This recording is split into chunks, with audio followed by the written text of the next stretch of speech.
10월 23일 수요일 침투 아침 라디오 왕심리로 날아온 편지 시작하겠습니다. 자, 첫 번째 사연부터 바로 만나볼게요. 주전매님의 사연입니다. 안녕하세요, 침디. 축하해주세요. 다름이 아니라 제가 이번에 운 좋게 블리즈컨에 가게 됐어요. 가서 오버워치 리그도 관람하고 여러 등신대 피규어도 보고 이벤트도 참여하고 생각만 해도 오줌을 지릴 것 같습니다. 하지만 이상하게도 제일 바라는 일은 침디를 꼭 만나고 싶다는 겁니다. 이번 블리즈컨에도 침디가 오시겠지요? 어쩜 우연한 기회로 침디를 볼 수 있지 않을까 하는 작은 소망을 가져봅니다. 그럼 안녕! 저도 이번에 블리즈컨 참여합니다.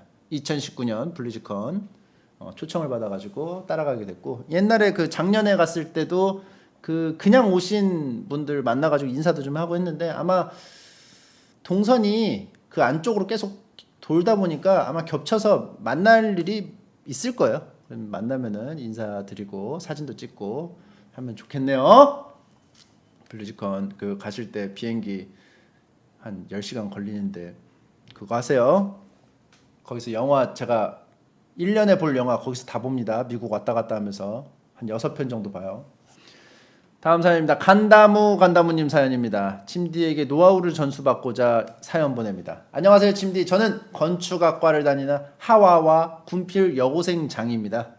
아시는 분들은 아시겠지만 건축학과는 과제의 노예, 공대의 등대와 같은 학과입니다. 수업 시간 이외에는 학교에 마련된 설계실이라는 곳에서 밤낮 평일 주말 가리지 않고 건축 설계 과정을 주구장창 붙들고 있습니다. 10월 9일 한글날 때입니다. 어느 때처럼 왕날편을 보며 열심히 과제를 하고 있었습니다. 그렇게 5시간 동안 과제와 씨름을 해서 80%가량 완성한 그때 컴퓨터가 갑자기 지랄 발광을 하더니 프로그램이 꺼져버리는 게 아니겠어요? 더 큰 문제는 제가 5시간 동안 저장 버튼을 단 한 번도 누르지 않았다는 겁니다. 제 멘탈과 과제는 타노스가 핑거 스냅 한 것 마냥 순식간에 가루가 되어버렸습니다. 침착맨님도 웹툰 연재하실 적에 컴퓨터 오류로 열심히 그리던 연재본이 순식간에 날아가는 참사를 겪으신 적이 있을 것 같은데, 그럴 때 어떻게 멘탈을 관리하셨는지 노하우를 듣고 싶습니다. 이거는 뭐 저도 날아간 적 있죠. 그래서 이제 뭐 습관이 들고 이제 저장 버튼을 뭐 수시로 누르긴 하지만 버릇이 들었지만 그래도 날아간 건 날아간 거니까 옛날에 저장 안 하고 아예 다 날린 적이 있었어요. 그때 어떻게 생각했냐? 나는 놀았다고 생각하면 좀 편합니다. 근데 이랬다고 생각하지 마세요. 이랬다고 생각하니까 억울한 거예요. 생각을 바꿔서 나는 그 시간대 놀았다. TV를 봤다. 무한도전을 봤다고 생각을 하세요. 그럼 한결 낫습니다. 그래서 무한도전 재방송을 봤다고 생각하세요. 왜냐하면 안 본 방송은 안 본 게 좀 약간 억울하니까 재방송 원래 알던 내용을 봤다. 자, 다음 사연입니다. 꽹가리님의 사연이에요. 치만 코를 너무 많이 파서 콧구멍이 너무 커진 것 같아요. 그래서 코 파는 걸 이제 그만하고 싶은데 도저히 그만두지 못하겠습니다. 구석구석 숨어있는 녀석들을 잡아내는 일이 생각보다 너무 중독성이 있거든요. 이거 어떻게 그만둘 수 있을까요? 콧구멍이 커지니 더 멍청해 보이는 것 같습니다. 제가 뭐 이 시점에서 뭐 꽹가리님한테 뭐 드리고 싶은 말이 2개가 있는데, 제발 이런 사연 보내지 마. 2번째는 원래 콧구멍 큰 거야. 코를 많이 파서 콧구멍 커지는 게 말이 돼?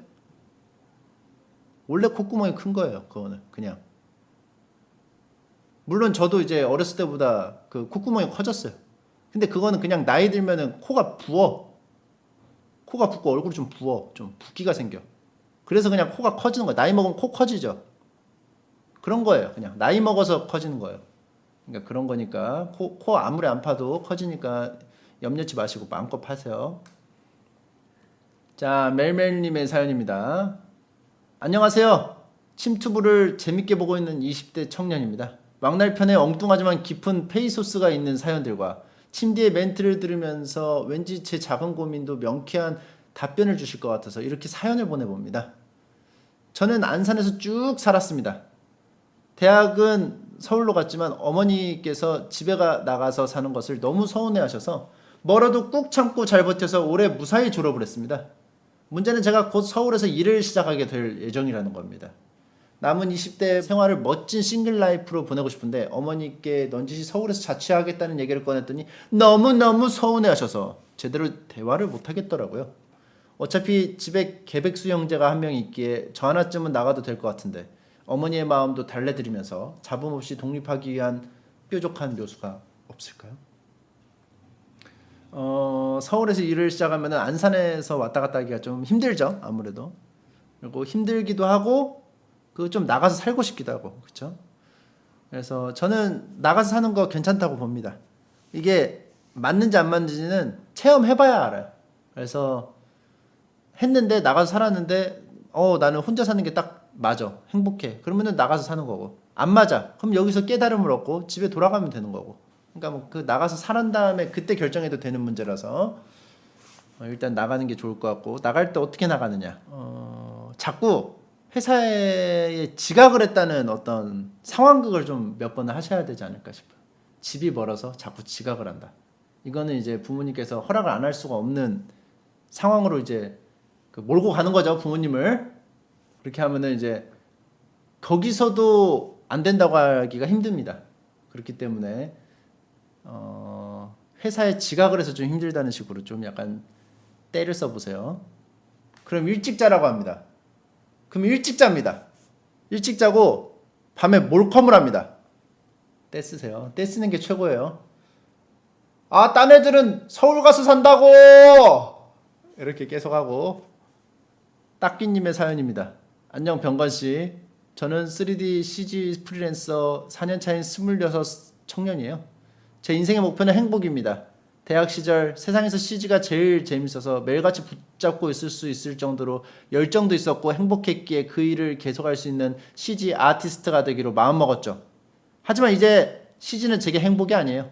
좋아하는 일이 작업이 되고 매일같이 똑같은 작업만을 반복하다 보니 예전 같지가 않네요.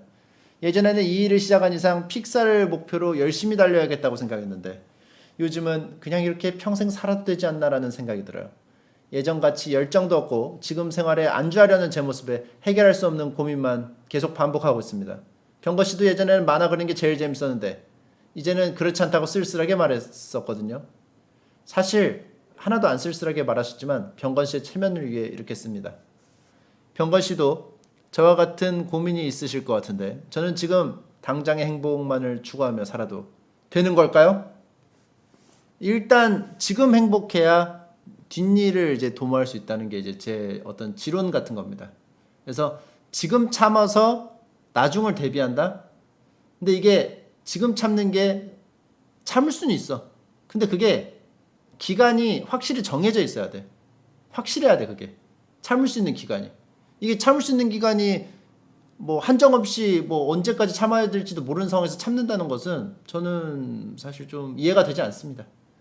이 어쩔 수 없이 참아야 되는 거는 뭐 당연히 해야겠지만 내가 선택을 해서 뭐 좀 더 편한 길로 갈 수 있다면은 좀 편한 길로 가면서 좀 일단 몸이 행복하고 몸이 좀 편하고 컨디션이 좋아야지 다음 계획도 좀 건강하게 짤 수 있지 않을까 생각하는 그런 거고요. 그래서 지금 뭐 CG 하시다가 힘들고 별로 재미없으면은 딴 것도 한번 찾아보세요. 26살이시고 4년 프리랜서 4년 차시라고 했으니까 뭐야? 23살부터 일을 하신 건가? 셋, 넷, 다섯, 여섯. 그죠? 23부터 일을 하셨네. 하시면서 일을 하시면서 그게 제일 중요합니다. 그 레이더를 좀 약간 예민하게 돌려가지고 재밌을 만한 거를 계속 좀 둘러보세요.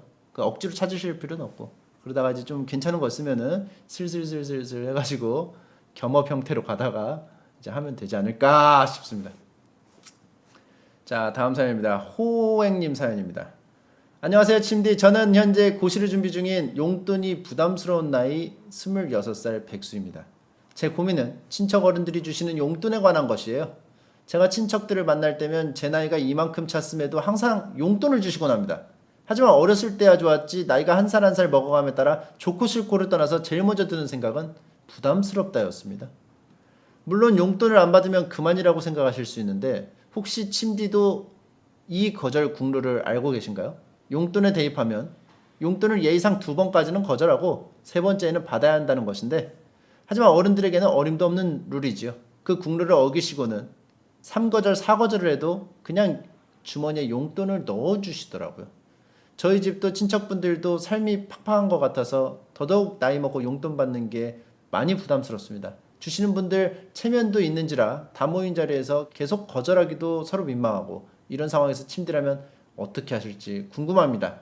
조언 부탁드리겠습니다. 부담스러운 마음은 그때 잠시뿐입니다. 그리고 그 돈은 양분이 돼서 호행님 그 생활을 윤택하게 해줍니다. 그 잠시의 부담스러움을 참으면은 그 생활이 윤택해지기 때문에. 그리고 어른들이 4거절, 3거절 했는데도 주신다는 거는 진짜 주고 싶으신 거야. 뭐 억지로 뭐 달라고 한 것도 아닌데 감사히 받고 감사히 쓰면 되는 겁니다. 그렇기 때문에 뭐 굳이 뭐 부담스러워하실 필요 있나? 저희 집은 설날 때 뭐 세뱃돈 받을 때 저 30살에도 받았는데 30살에도 받았던 것 같아요. 요즘에도 받았나? 얼마 전에도 받았던 것 같기도 하고. 주시면 다 받습니다. 거절하는 거 없습니다. 감자만두님 사연입니다. 안녕하세요 침디. 저는 16살 중학생입니다. 제 고민은 다름이 아니라 제 게임 취향에 관한 것인데요. 게임은 다 좋아합니다. 하지만 저는 고전 게임 스토리 딴딴 게임이 너무 좋습니다. 하프라이프 1, 2와 확장팩들, 바이오쇼크 시리즈 같은 게임을 자주 하는데 이걸 친구들이 이해해주지 않습니다. 제가 해맑게 하프라이프 1에서 폴리곤들과 싸우고 있으면 친구들은 저를 한심하게 바라보면서 야 그런 똥게임 그래픽 꾸진 게임 그만하고 롤이나 하자! 라고 말합니다. 하프라이프의 장비를 정지합니다. 안 되잖아. 같은 명대사도 모르는 진정한 게임이 무엇인지도 모르는 그 친구들에게 제가 아는 스토리 딴딴 게임의 인식을 바꿔줄 수 있을까요? 제 동년배들 상대로는 역시 불가능한 일인 걸까요? 요거는 이걸 이해해달라고 하는 거는 힘듭니다.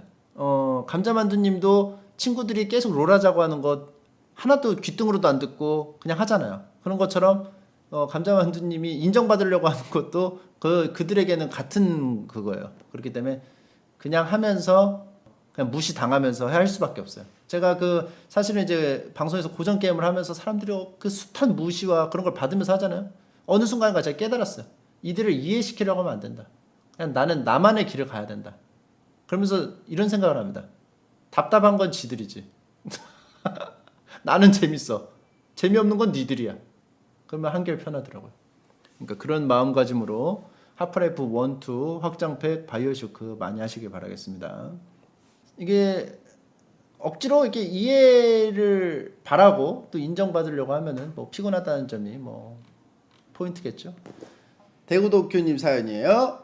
안녕하세요. 도쿄에서 유학하고 있는 학생입니다. 저에게는 중국인 여자친구가 있는데요. 학교에서 만난 친구이고 서로 잘 맞기까지 해서 결혼을 생각 중입니다. 그런 제게 고민이 하나 있는데요. 바로 입맛 차이예요. 중국 요리라고 하면 끼케야, 짜장, 짬뽕, 탕수육밖에 모르는 저는 여자친구가 데리고 간 중국 식당의 음식을 맛보고는 내가 중국 음식을 잘 못 먹는 사람이었구나 라는 생각을 하게 되었습니다. 팔각, 쿠민, 생강, 중국 식초, 중국 고추절임, 짜사이 등 모든 중국 음식을 못 먹겠더라고요. 처음에는 참고 먹었지만 6개월, 1년 점점 시간이 흐르고 저도 사람인지라 일식이나 한식으로도 자연스럽게 유도를 해봤는데 여자친구의 반응이 썩 좋지 않습니다. 중국인들이 자국 음식에 대한 자부심이 굉장하다는 말을 들었는데 제 여친 역시 그랬고 제가 잘 못 먹는 거에 대해 불만을 가지고 있었습니다. 저희는 입맛만 빼고 모두 다 잘 맞아서 서로 부모님도 뵌 만큼 졸업 후 결혼까지 생각 중인데 여친은 같이 중국에서 가서 살자고 합니다. 혼자서 중국 여행 가서는 그 며칠을 못 참고 3일 만에 맥도날드 찾던 제가 중국에서 잘 적응하고 살 수 있을지 불안합니다. 식성에 대한 고민이 이상한 걸까요? 침디도 못 먹는 거 많으신데 결혼하면 그냥 적응되겠죠? 저랑은 좀 케이스가 다른 게 일단 중국 음식 대부분을 못 드시는 거잖아요. 저는 소세지랑 이런 거 먹거든요. 소세지랑 계란 후라이 같은 거, 김이랑. 근데 중국 음식 대부분을 싫어하시고 향신료가 다 들어간 거 그것 때문에 이제 요리가 소세지를 넣더라도 향신료나 이런 것 때문에 먹기가 힘들 거란 말이야. 근데 나는 이제 용가리 치킨 같은 거 있으면 그거랑만 해서 먹어도 되니까 괜찮은데. 그리고 이게 6개월 1년이 지났는데도 이게 적응이 안 됐으면은 적응이 되기 좀 오래 걸리지 않을까? 그런 생각이 드네. 그래서 여친은 별로 뭐 이해해 준다기보다는 좀 서운해하는 눈치고, 그렇죠? 그래서 혼자 이제 알아서 해야 되는데 그게 좀 힘들 것 같고, 그리고 중국 가서 살아야 되고. 그리고 저는 저 같은 경우는 잘 못 먹는 게 많아도 그냥 소맘이 그러려니 합니다.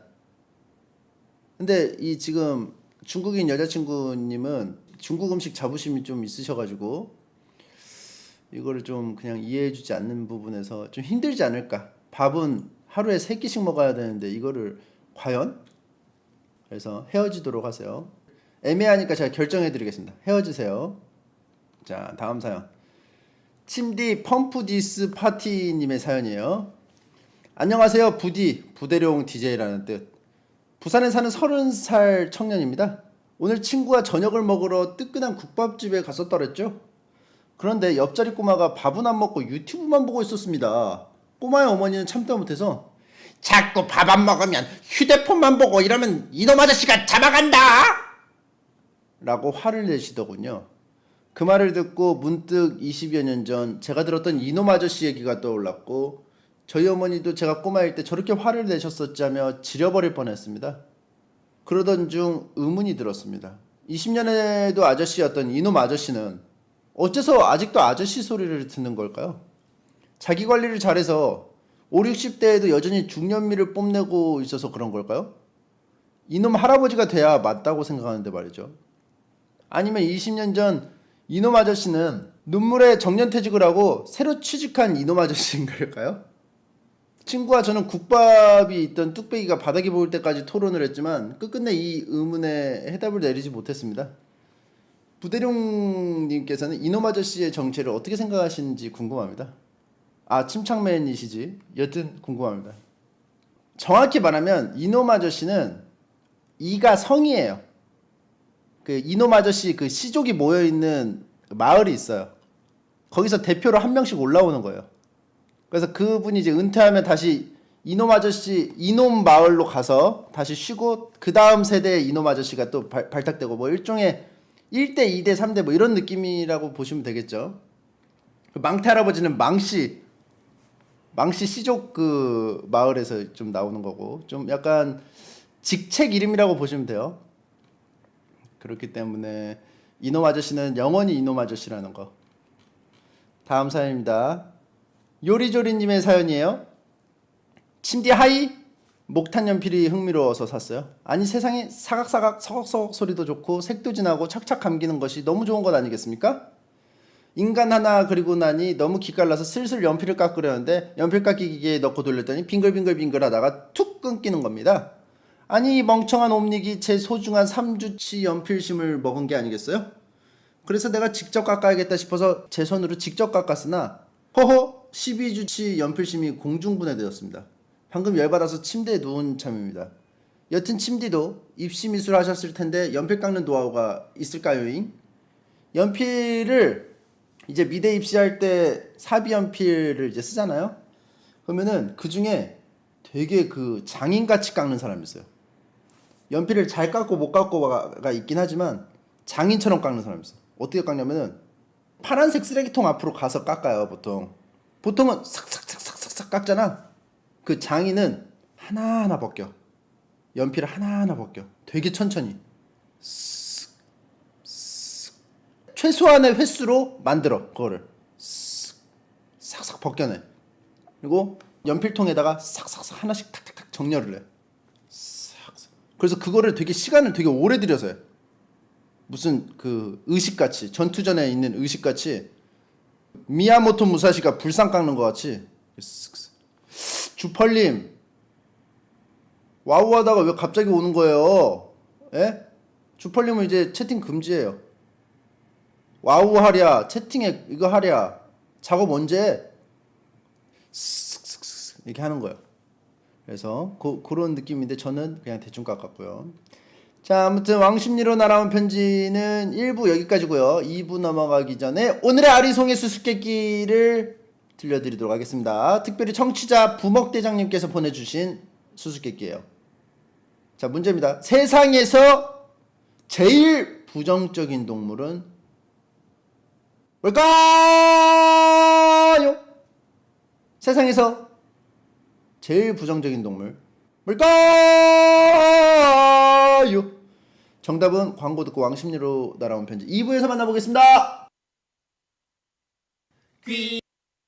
귀한 노사여 여는 주건 고획조나 찰조 흡혈거인 비두만 묘기 개미 요괴로 백염도사. 아니 자네 지금 뭐하는 건가? 과장님 아직 모르셨어요? 네이버 화요일 같은 핑탕후르 진짜 빙탕후루는 별이 5개. 참외품 이말년 시리즈도 있어요.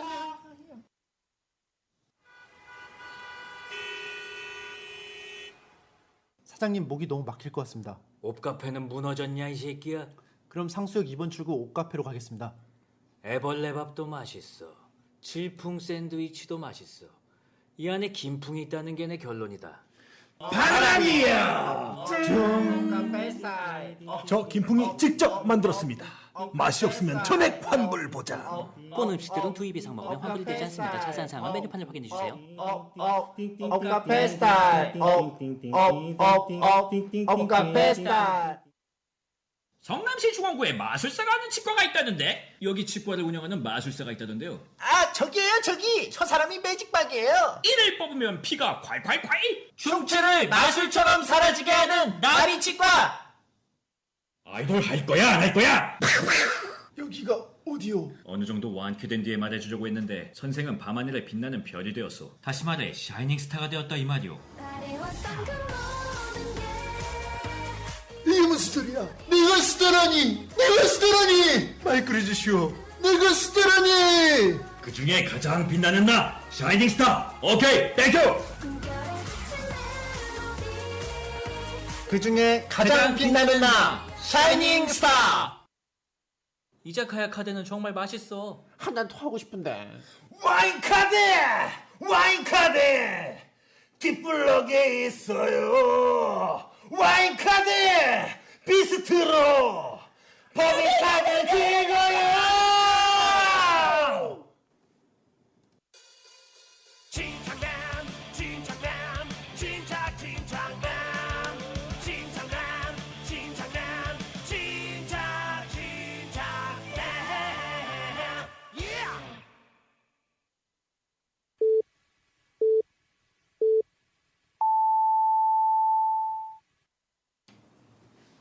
광고 듣고 오셨습니다. 매번 바뀌는 정각 왕십리로 날아온 편지가 11시 54분 정각을 알려드리고요. 오늘의 문제 세상에서 제일 부정적인 동물은 뭘까요? 였죠. 정답은요. 말입니다. 말. horse. 왜 horse냐? 예를 들어 오늘 점심에 짜장면 먹을래? 그러면 이제 이렇게 말합니다. 그닥. 그럼 한식 먹을래? 그닥. 그래서 다 그닥이라고 하는 사람을 이제 말이 달리는 소리가 다그닥 다그닥이기 때문에 정답은 말이겠지요. 세상에서 가장 부정적인 동물 horse. 다그닥 다그닥 다그닥 다그닥 다그닥 다그닥 다그닥.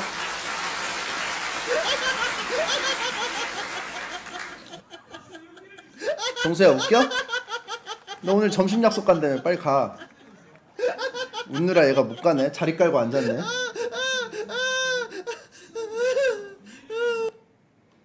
자, 종수 이제 점심 약속 가야 되니까 잘 갔다 오고.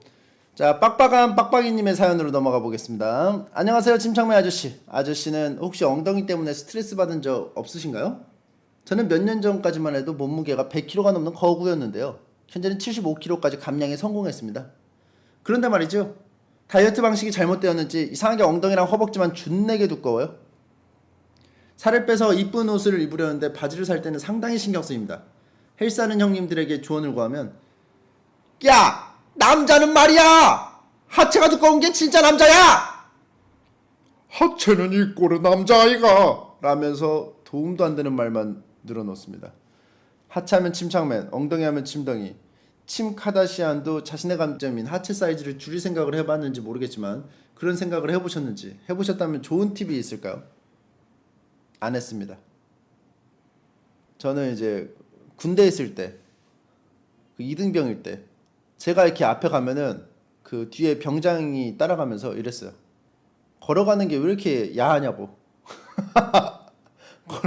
걸음걸이가 왜 이렇게 야하냐고 그랬어요. 엉덩이를 너무 실룩대가지고. 그런 지적을 받았을 정도의 엉덩이라는 거. 하지만 뭐 딱히 뭐 바꾸려는 생각은 안 했다는 거. 그렇기 때문에 그냥 살라는 거. 팔자라는 거, 그거 신경 쓰기보다는 다른 거 신경 쓸 게 더 많다는 거. 주펄님이 사진을 안 찍을 수가 없어요 라고 충격 고백을 하셨고, 주펄님은 참고로 제가 뭐 하고 있으면은 조용히 와가지고 진짜 음침하게 와가지고 사진을 찰칵 찍고 갑니다. 그래서 찰칵 소리 나서 딱 보면은 제 엉덩이 사진을 찍고 있어요. 실실실 거리면서 이거 봐, 이걸 보는데 어떻게 안 찍겠냐고 하면서 물어보지도 않았는데 변명을 합니다. 제 엉덩이 보려고 그 월요일 날 오는 것 같아요. 제가 월요일 날 바쁘면 오지 말라고 항상 하거든요. 근데 항상 무리해서 옵니다. 그래서 월요일 날 안 오실 때 있죠. 그때는 진짜 일이 진짜 극도로 밀렸을 때만 안 와요. 자, 다음 사연입니다. 브런트님의 사연이에요. 안녕 흐세요 침디. 운전할 때마다 침투부로 왕날편을 듣는 30대 교사입니다. 다름이 아니라 곧 있을 축제 때문에 너무 걱정이에요. 저희 학교는 축제 때마다 선생님들과 학생들이 축구대회를 합니다. 제 외모는 축구를 잘할 것 같이 생겼는데 실제로는 개발이에요. 문제는 그동안 학생들에게 온갖 축구 고수인 척을 했다는 겁니다. 그런데 축구대회라니. 축구를 안 할 수는 없고 단기간에 축구를 잘해 보이는 방법이 없을까요? 침디께서 현명한 해결책을 알려주실 거라고 믿습니다. 이거 전에 체육 선생님이었던 사연이 있었거든요. 그래서 이제 체육 시간에 자꾸 선생님 축구 같이 해요, 뭐 농구 같이 해요, 같이 하자고 하는데 너희들끼리 해 계속 하면서 체육 선생님이라는 어떤 그 체면이 있어가지고 축구나 운동을 잘해야 된다는 어떤 그런 압박이 있어서 선보여야 되는데 실제로는 체육을 잘 못하는 체육 선생님. 뭐 어떻게 보면 정확히 말하면 구기 종목을 못하는 체육 선생님이겠죠. 그런 거랑 이제 좀 비슷한데 이분은 축구를 잘하게 생겨가지고 축구를 못하는 선생님. 그럴 때는 이거 이제 이렇게 해야 돼요. 제가 보여드릴게요. 간략하게. 일단 축구공이 딱 있어요. 일단 여기가 좀 까져야 됩니다. 여기가 좀 까져야 돼요. 여기가 좀 까지면 좀 잘해 보여요. 공이 와. 공이 오면은 공이 딱 있어. 아마. 이것만 계속 하세요. 드리블 할 때.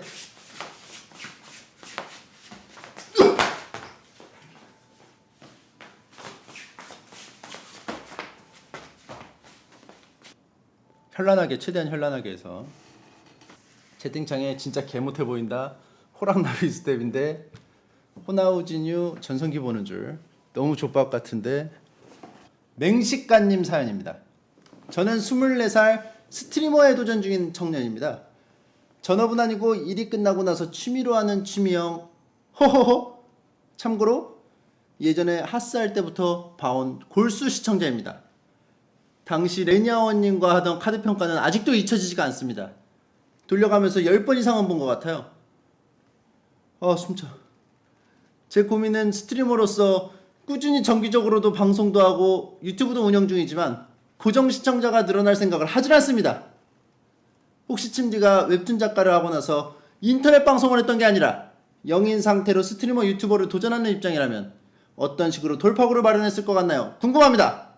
김밥 한 줄 놓고 갑니다. 총총. 자, 인지도가 0인 상태에서 스트리머 유튜버를 도전하는 입장이라면 어떤 식으로 돌파구를 마련했을 것 같냐고요? 생각을 안 했겠죠? 0이었을 때 어떻게 돌파를 했을지에 대해서 평소에 생각할 리가 없잖아요.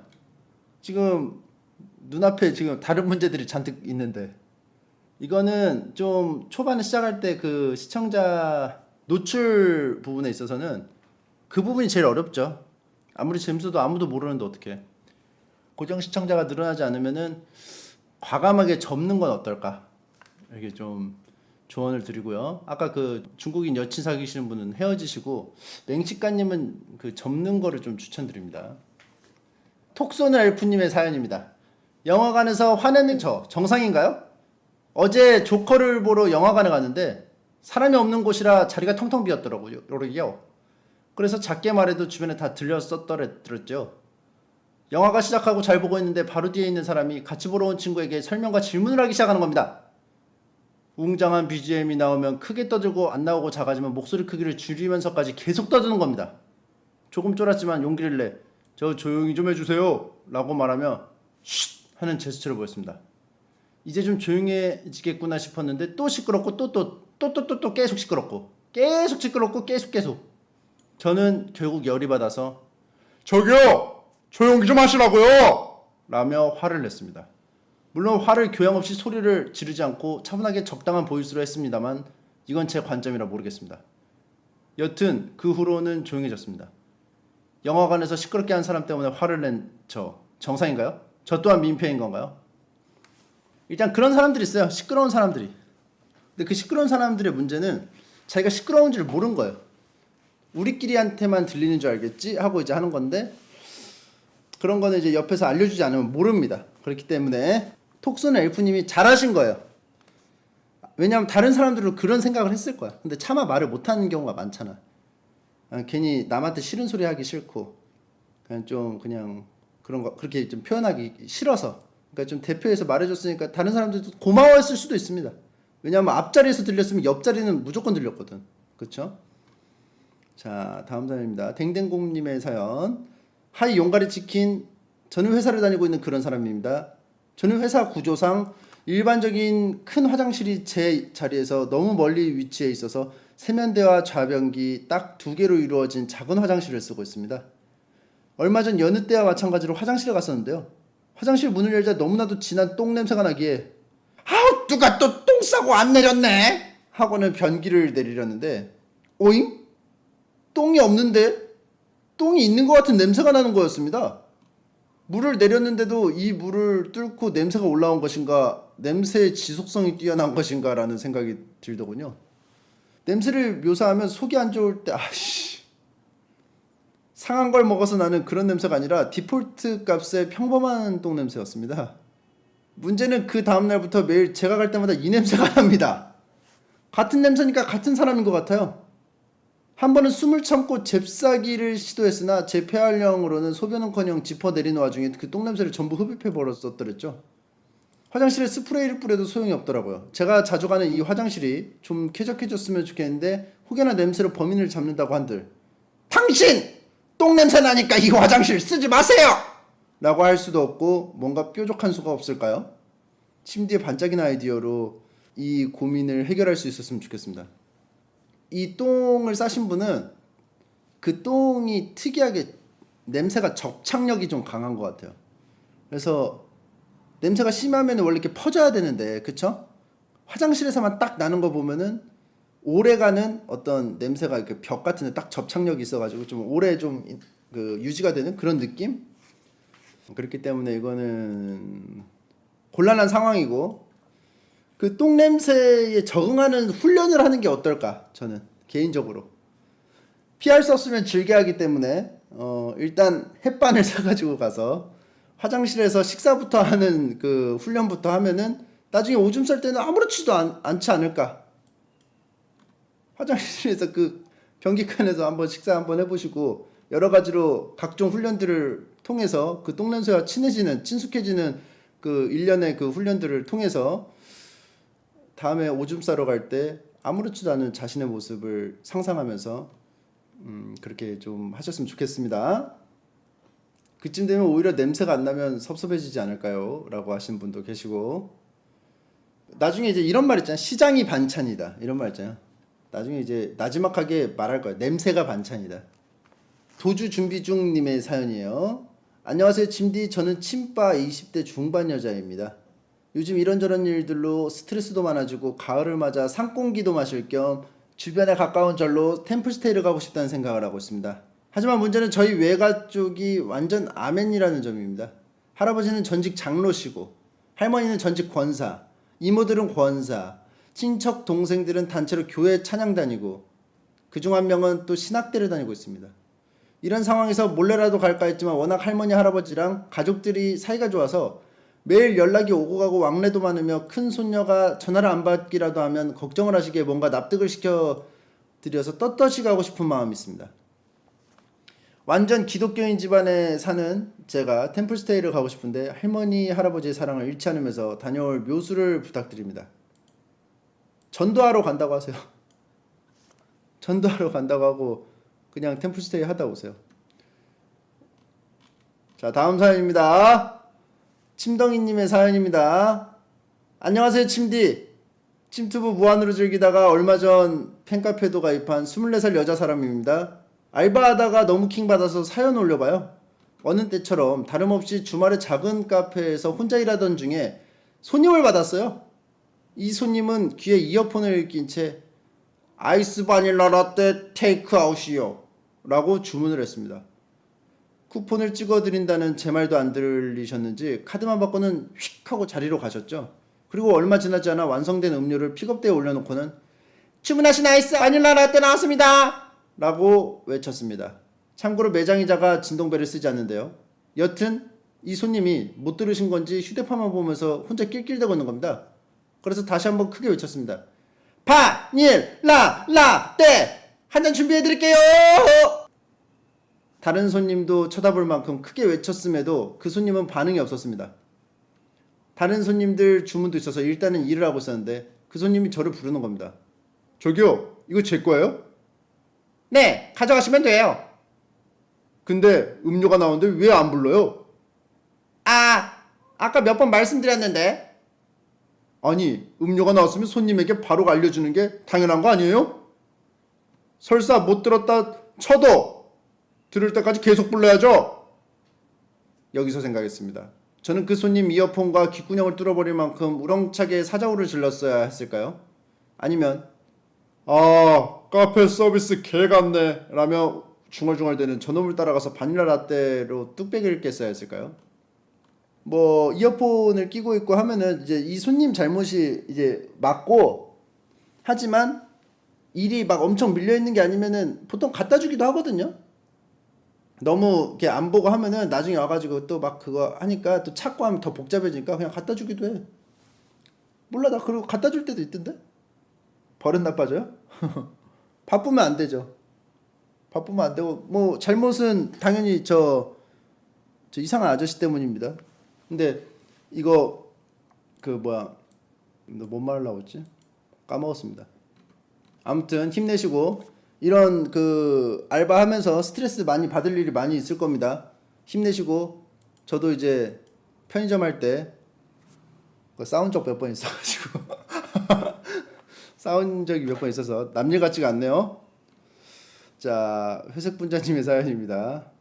안녕하세요, 침디. 24살에 전역을 하고 1년쯤 놀다가 아버지 친구분 회사에 취직했습니다. 작은 회사지만 잘 적응해가고 있었지만 제가 크고 작은 사고를 좀 쳤습니다. 하지만 혼나는 강도도 심하지 않았고 참을만 했습니다. 근데 올해 2월에 회사에 큰 사건이 하나 터지면서 회사 사람들이 엄청 날카로워진 겁니다. 그러다 보니 갈구는 일이 잦아졌고 시간이 점점 흘러 스트레스를 과다 복용한 저는 머리카락이 숨풍숨풍 빠지기 시작했습니다. 20대 중반의 탈모라니 혹여나 30대의 빛나리가 될 수는 없기에 모발이 건재하신 아버지께 조언을 구했고 비싼 대신 효과 확실한 샴푸를 소개해 주셔서 그 탈모 샴푸를 쓰게 됐습니다. 역시 비싼 건 값어치를 한다고 정말 빠지던 머리의 양이 현저히 줄었고 탈모에 대한 고민이 점차 사라졌습니다. 하지만 어림도 없지 크크크 탈모로 머리 빠지던 양만큼 하얗게 비듬이 떨어지는 게 아니겠어요. 회사에 어두운 옷을 입고 갔다가 비듬 때문에 창피를 당한 적이 한두 번이 아닙니다. 그래도 탈모보다는 낫다라는 생각에 흰 옷을 주로 입으며 버텼는데 바람이라도 세게 부는 날에는 제가 걸어온 길 뒤로 스키드 마크가 찍혀버립니다. 판드랄처럼 둘 다 선택되어 버리기 전에 하나만 선택하고 싶습니다. 탈모맨이냐 비듬맨이냐. 왠지 둘 다 경험해 보셨을 것 같은 침디의 뾰족한 묘수를 기다리겠습니다. 이 앞에 파풀이라고 느껴질 정도로 갈구는 일이 잦아진 거 이거 왜 있는 거예요? 그냥 20대 중반에 탈모가 시작됐습니다로 시작해도 되잖아요, 사연을. 그러니까 좀 힘든 거지 지금. 그쵸? 회사 생활하기가 힘든 거지. 힘내시고 회사 생활 잘 하시고. 이거는 저는 이렇게 생각해요. 비듬부터 잡으세요. 왜냐하면은 탈모는 결국은 이제 벗겨지면은 받아들여야 되는데, 비듬은 그 두피가 있는 이상 계속 생겨. 탈모는 언젠가 끝이 있는 싸움이라고 본다면, 비듬은 영원히 끝나지 않는 싸움이야. 일단 비듬부터 잡으시고 그 다음에 탈모를 잡으시는 게. 근데 아마 비듬을 잡고 나면 탈모를 굳이 안 잡아도 될 상황이 될 수도 있습니다. 그게 그 니조랄, 옛날에 저도 니조랄 옛날에 쓴 적이 있었거든요. 그거 쓰면은 좀 비듬 많이 나오던데. 탈모를 잡으면 비듬이 자동으로 잡힌다고요? 비듬이 머리 껍데기 아니야? 아, 머리카락이 머리 껍데기가 훌훌 바닥으로 떨어지지 않고 걸리게 해가지고 그 각질이 보이는 거야? 그럼 머리카락이 다 빠지면 비듬도 해결이 되네? 두피도 있고 모공에서 나오는 비듬도 있음. 머리가 다 빠지면 걸릴 게 없으니까, 그죠? 이런 게 있어요. 자, 머리가 좀 숱이 없어. 그러면 이제 일반적으로 이제 사람들이 어떻게 생각합니까? 그냥 아유 뭐 이렇게 젊은 나이에 이렇게 좀 빠졌어, 이렇게 하죠. 근데 비듬이 있어. 그러면 아 저 더러운 새끼 진짜 자기 관리 안 한 사람으로 보입니다. 탈모 있다고 자기 관리 안 한 사람으로 봅니까? 그래서 비듬부터 잡아야 됩니다. 제가 봤을 땐 그래요. 비듬이 사실은 병인 비듬이 있거든. 머리를 안 감아서 생긴 비듬이 아니고 병인 비듬이 있어. 껍질이 자꾸 벗겨져서. 근데 그렇게 생각 안 해. 일반적인 생각으로는 그냥 더러워서 생긴 거라고 생각해. 머리 안 감아서.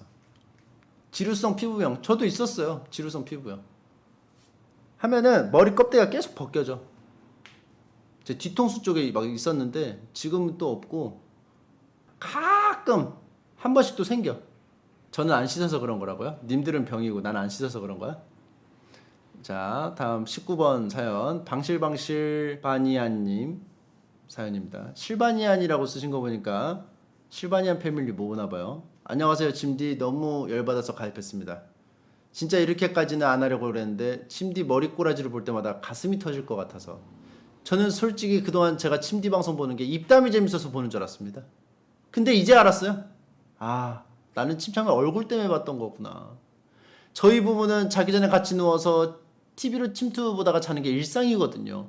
싫다는 남편 억지로 보게 만드느라 얼마나 힘들었는지 몰라요. 그러니 제발 머리 좀 다시 길러주세요. 너무 고통스럽습니다. 왜 얼굴을 낭비하시나요? 유유, 잘생긴 유세인가요? 키만을 멈춰주세요.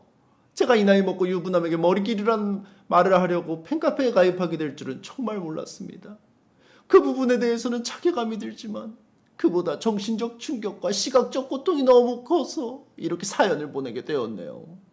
소영마미께서는 아무 말씀도 안 하셨나요? 소영아 도와줘, 아빠 좀 말려봐. 늘 건강하세요 침디. 감사합니다.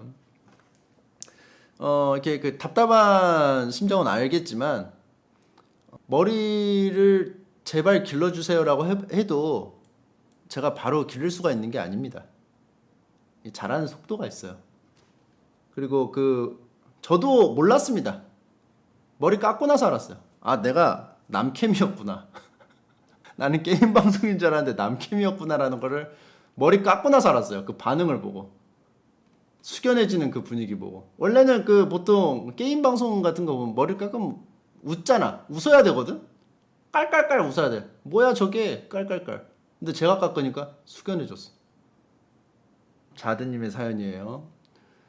안녕하세요 침디. 왕날편에 어울리지 않는 훈훈한 소식을 하나 보냅니다.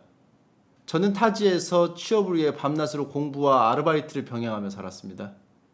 정말 포기하고 싶을 때도 많았고 고향집으로 돌아가고 싶을 때도 있었지만 왕날편과 침투부를 보면서 소소한 행복까지 잊혀서 쓰러지려고 할 때면 다시 일어서는 의지를 얻었습니다. 그러던 중 제가 드디어 최종 합격이라는 결과를 얻었습니다. 침디와 펄풍심 그리고 모든 게스트께 감사하다는 말씀을 드리고 싶네요. 요새 정말 행복합니다. 지금 왕날편 방송하는 침디 파이팅. 방송을 듣는 모든 투수분들도 파이팅. 모두 남은 2019년도 행복하게 보내십시오. 아, 축하합니다.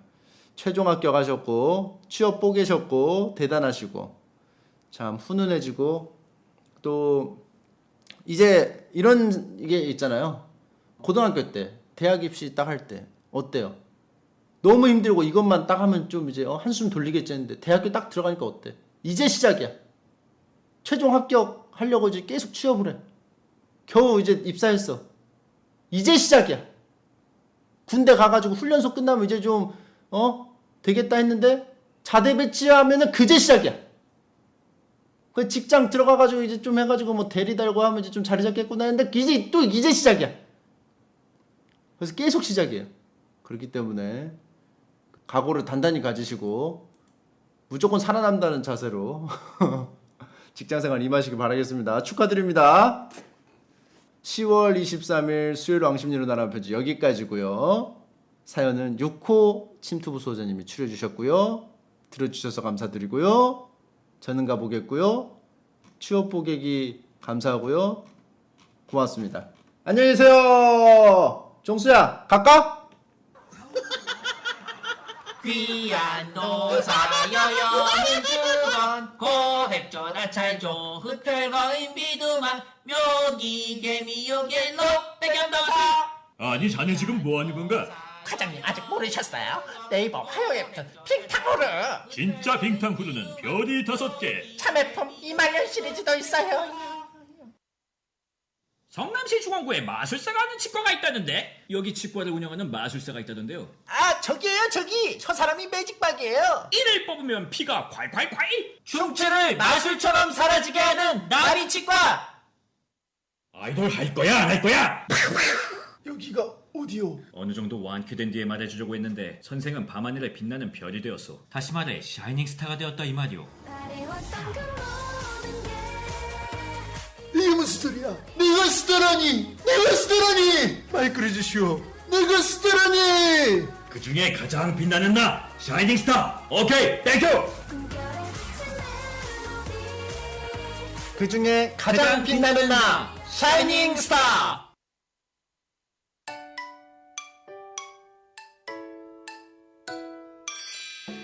수치심이란 게 없는 넌 정말 대단한 것 같아. 킹받네 진짜.